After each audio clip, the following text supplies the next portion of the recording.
Donc bonjour, aujourd'hui je reviens pour vous parler de Skam, la célèbre série norvégienne. Donc cela ne vous dit rien, c'est normal puisque c'est norvégien et Skam signifie honte en français. Pourtant aujourd'hui cette série culte a largement dépassé ses frontières. Pour vous faire un petit résumé, ça suit le quotidien de jeunes filles à Oslo en Norvège. Donc comme vous pouvez vous en douter, leur vie aussi entre fêtes, école et insouciance, le tout sous l'ère 2.0. Il n'y a ni adultes ni parents et vraiment on va suivre ces adolescents et le tout sur une bande son rythmée et moderne. Voilà, donc pour l'instant ne sont sortis que 4 saisons d'environ 20 épisodes. Est-ce que ces thèmes sont pas un petit peu déjà vus? Est-ce que c'est pas déjà repris dans d'autres séries?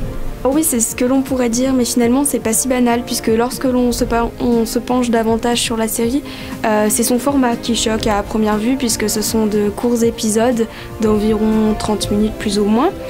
Les prises et le cadrage sont différents, c'est des prises assez serrées, c'est plutôt simple la manière dont c'est filmé.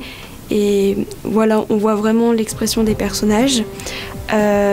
Aussi, ce qui peut choquer, c'est qu'à la base, c'était une web-série uniquement diffusée via les réseaux sociaux, les médias, puisqu'elle est destinée aux jeunes. Et c'était vraiment le moyen de communication qu'a voulu privilégier les scénaristes et les auteurs de cette série.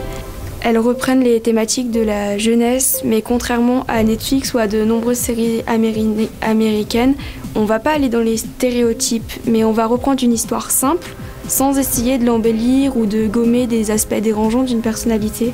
Donc l'univers, il y est cru et réaliste, mais vraiment sans être trash personnellement, j'ai trouvé. Le tout se passe en Norvège, donc dans une culture différente qui pourtant est assez proche de nous. Pourtant habituée à l'univers assez froid des séries norvégiennes, j'ai vraiment aimé ce teen drama 100% norvégien. Donc maintenant on peut se poser la question de comment la réalisatrice a pu inclure dans cette série un vent de fraîcheur et d'honnêteté. Donc il faut bien noter qu'il y a une enquête qui a été menée dans toute la Norvège, elle a rencontré des lycéens et l'histoire se passe dans le lycée de certains des acteurs. Donc vraiment, je pense que si l'on pouvait définir cette série, ça serait avec les mots modernité, innovation et spontanéité.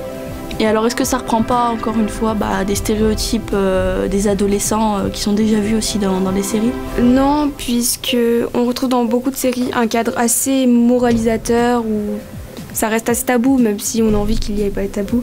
Et là, justement, c'est pas du tout ça. On aborde des sujets de l'homosexualité, du port du voile, de beaucoup de sujets comme cela, mais vraiment sans essayer de moraliser le visionnaire de la série. Donc la série elle se veut vraiment progressiste, féminine et voilà. Donc je vous conseille vivement de regarder la série.